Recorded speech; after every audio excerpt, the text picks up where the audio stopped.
I think it's most Buckeye fans, and you watched the entire game on Thursday, right, Mark? Yep. I know you did watch. Listen, I love this offense. I mean, Stroud had his struggles in the first half, but I just look at the talent on this that he's surrounded with, Mark, and I really don't think he's lacking at any position as far as the talent surrounding him. I think Ohio State has, at the very least, one of the 2 or 3 best offensive lines in the country. I've already stated I think they have the best group of receivers.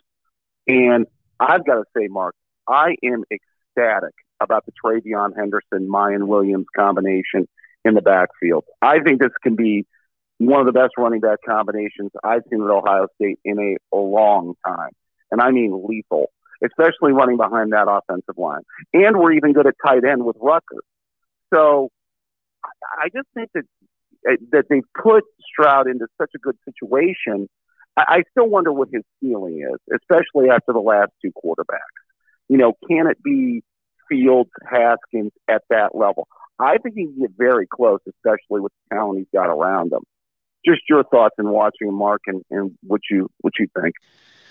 Well, I tried to take a balanced approach after the game and stated this to a number of people who called, because there were certainly people.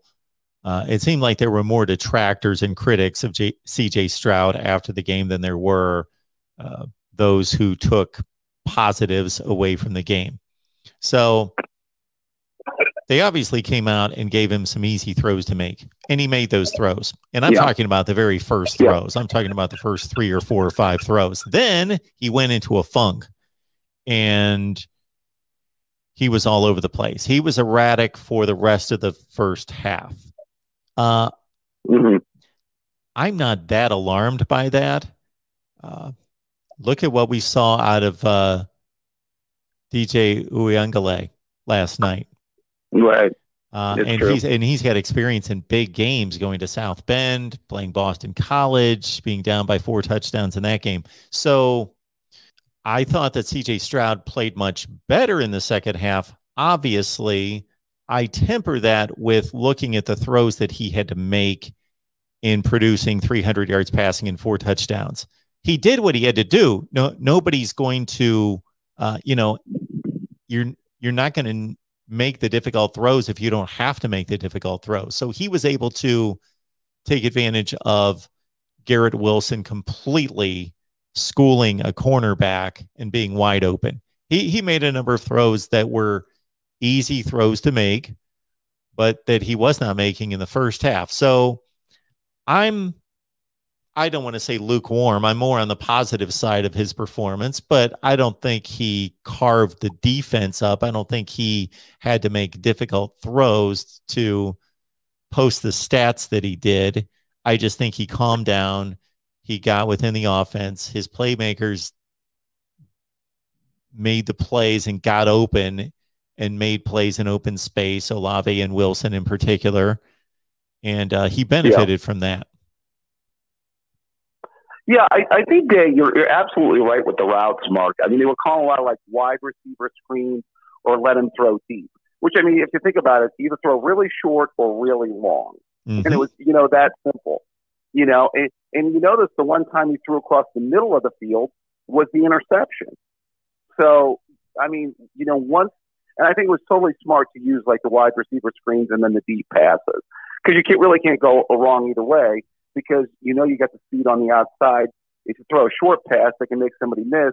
And obviously, if you're going deep, you're just going deep. It's going to be incomplete. And even if it is intercepted at worst, where they say a bomb that's intercepted is essentially like a punt.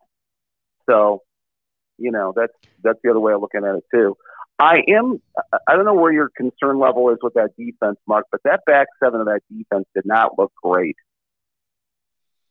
Well, one more note on Stroud is the one ball that he did throw for a pick over the middle. He didn't make a bad decision. He just threw an errant pass, and he had his shoulders moving in the wrong direction, and that's a difficult throw for a lot of quarterbacks to make, and he just threw it off target. It got tipped and picked off. So it wasn't like he got fooled. I can think of a Justin Fields pick against Indiana where he was baited by the safety. He got fooled. He threw a pick down the middle late. Onto the defense, I want to give them a bit of room for development and improvement with two substantial players out in Cam Brown and Seven Banks. Right. I would have to go back and rewatch the game to really evaluate the linebackers. I think it's more difficult on TV to evaluate linebacker play than it is the secondary, because you get all those ISOs on the plays downfield with the wide receivers making plays or even if the secondary player makes the play on the wide receiver, you get all those ISO shots and you're able to evaluate the coverage skills of the defensive backs. Right. They're fast enough, skilled enough, and this is not a great Minnesota wide receiver core, especially with Chris Autman-Bell on the sideline. So that can be taken into consideration. And this shouldn't be any surprise to anyone because, of course, the level of recruiting, nobody got burned. They're in position. They're hanging with the receivers. Their ball skills aren't great. They're not too proficient with what contact to make and what contact not to make. And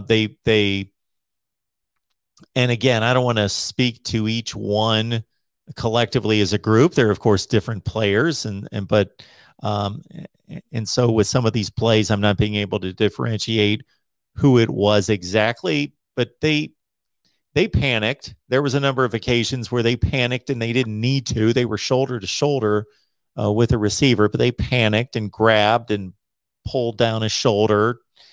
So it will be interesting to watch their progress individually. I made this comment a number of times the other night after the game to see, number one, if Kerry Combs calls a better defense later in the season once he knows what he has. And also that if they improve as individuals in their ball skills.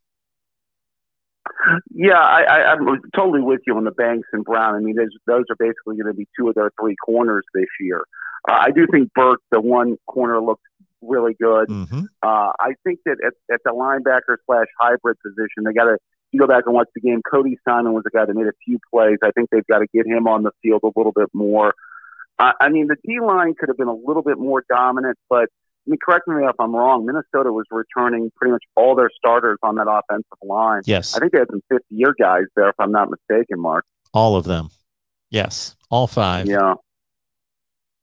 So I would tend to give them credit there with the fact that the Ohio State D-line wasn't, overly dominant that game. Although Harrison did make the play of the game with the strip sack that Garrett picked up for the touchdown. So.